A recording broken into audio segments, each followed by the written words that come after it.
Hi everybody, welcome back. Today I'm going to be going through my 2025 watch log a little bit more. I have been challenging myself to watch as many movies that are new to me as I possibly can this year, and I have a little crochet project to go with it. I'm making a snake, and every color is assigned to a genre, and we're just going to be going through as much as I can in about 10 or so minutes from when I start talking about the movie. I'm going to say what the movie was, give a synopsis of it. If I remember enough for it to have an impact on me, positive or negative, I'll add my thoughts into that afterwards, and then give the genre and the rating. So, out of 5 stars, by the way. I'm not giving halves just because I can't really do half a row on this. The thickness of it is like what I rated it. See if this movie sucked. And so I'm not giving half stars for that reason. I'm rounding up on everything, so that's why. So the movie that I finished on last time I did this was The Substance, so picking up from there, the next movie I watched this year was Sonic the Hedgehog, the first one. This follows Sonic as he embraces his new home on Earth and teams up with a new cop best friend to defend the planet from Dr. Robotnik. This movie was like a little road trip buddy comedy type thing. It was fun. I thought the friendship between Sonic and, I forgot his name, Tom? I don't remember. They had funny moments, and it didn't feel rushed or anything. It felt like a fun time. I gave this one 4 stars. I put it under action and adventure. The next movie here is Woman of the Hour. This is a crime thriller based on the true story of Rodney Alcala, who appeared on a dating game show in 1978 and was later identified as a serial killer.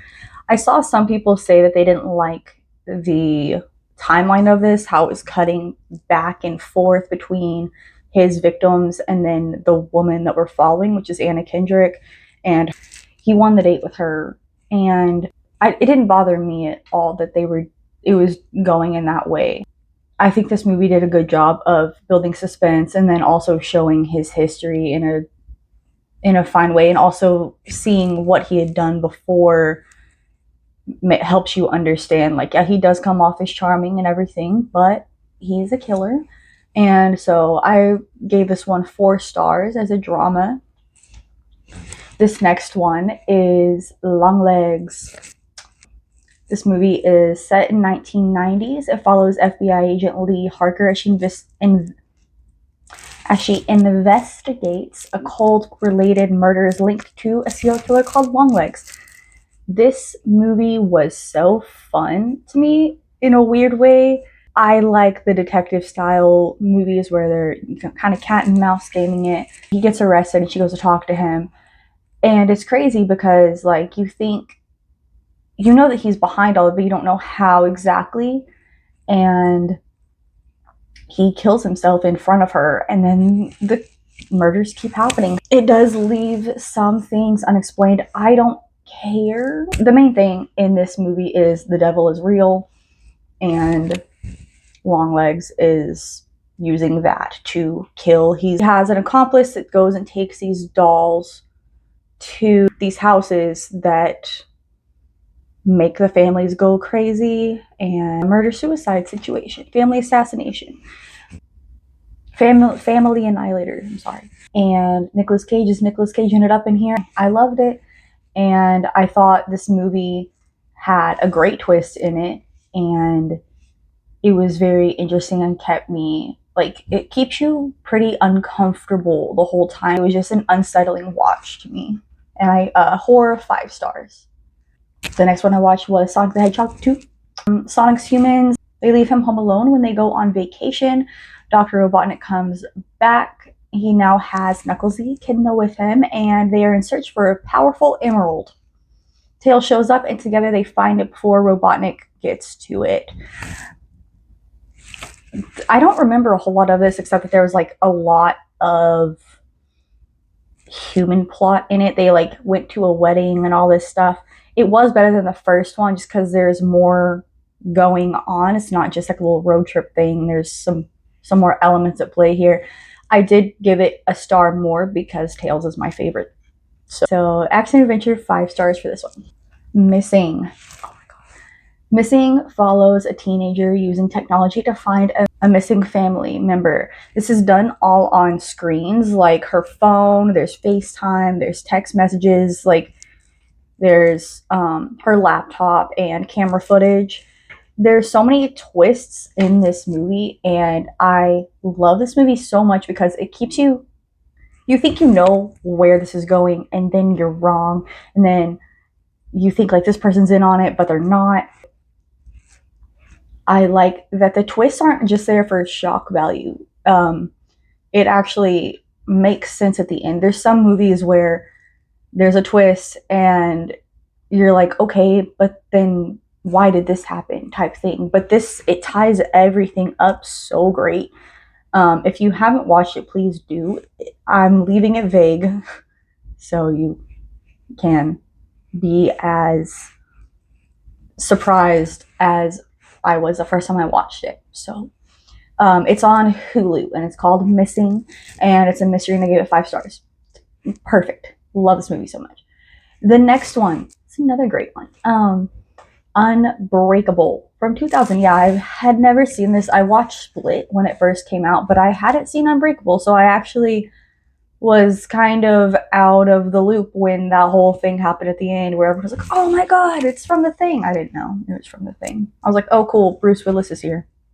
This movie explores the abilities of a man who discovers he is unbreakable after being the sole survivor of a train crash, and grows a relationship with a man whose bones are made of glass. He's very fragile and has broken several bones throughout his life. Wasn't expected to make it past like the age of 10 or something like that. And he convinces him that superheroes are real, and he is one of them because he's never been sick, he's never been injured, all this stuff. It's making him rethink his life, and he realizes he has super strength and can't really get hurt. So this movie is an M. Night Shyamalan movie, and I did know that going in, but for some reason, it just went over my head that like he always has a twist. And for like this movie played so straightforward for most of the time that I wasn't even expecting there to be a twist. Like I know he's famous for that, but I just completely escaped my mind at the time. And so when that twist happened, like it made the movie for me, and that usually doesn't happen. Usually the twist is like, okay, that's cool.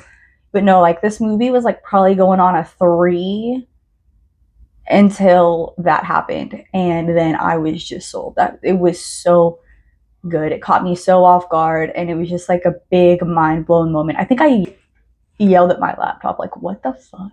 Sci-fi, 5 stars.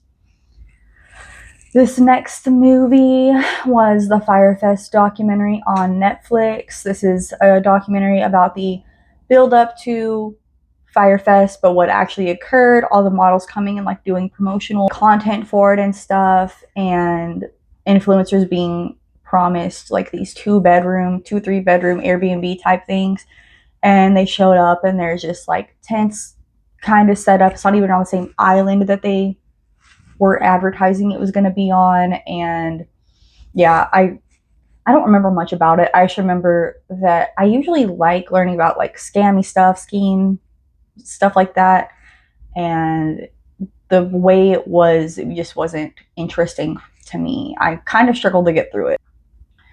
Next is Sonic the Hedgehog 3. Yeah, I watched these pretty quick back to back.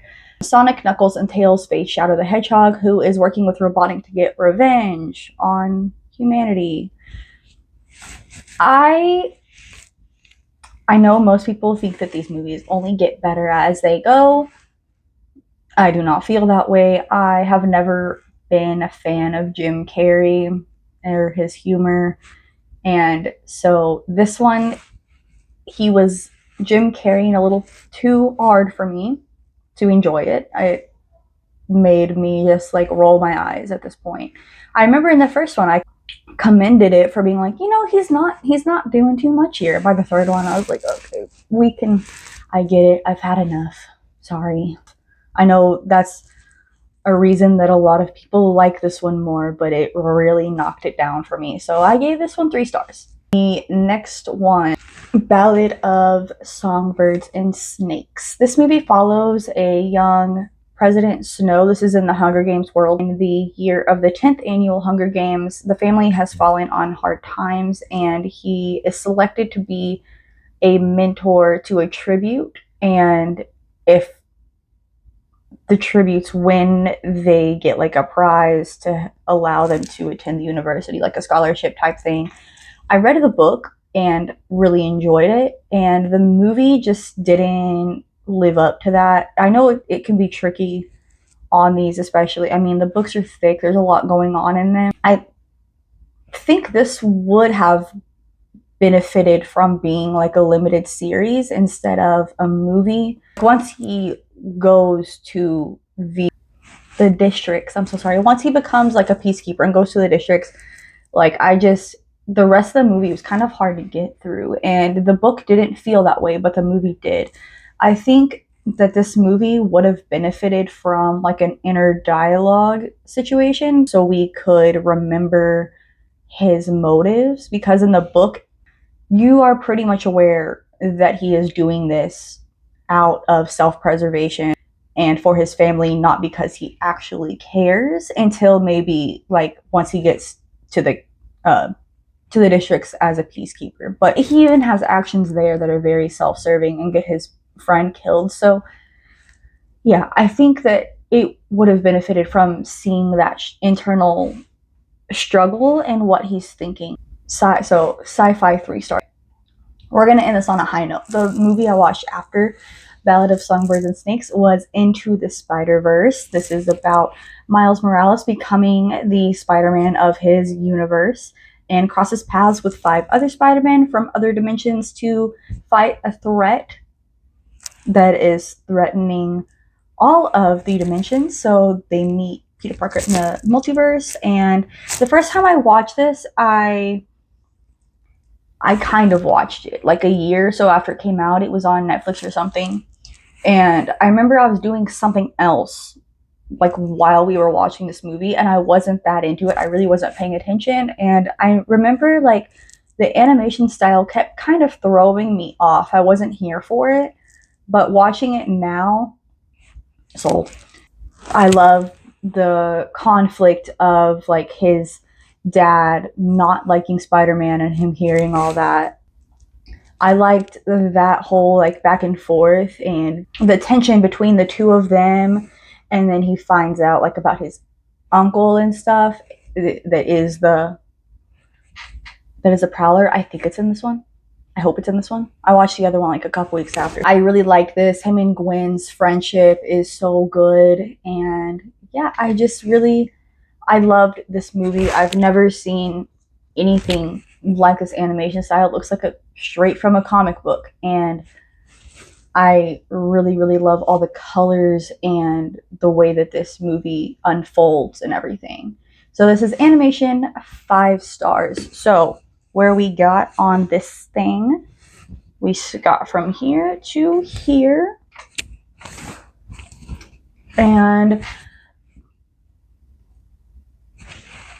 look, we got a lot to go. This so far this year, I think I've watched 63 movies as of now.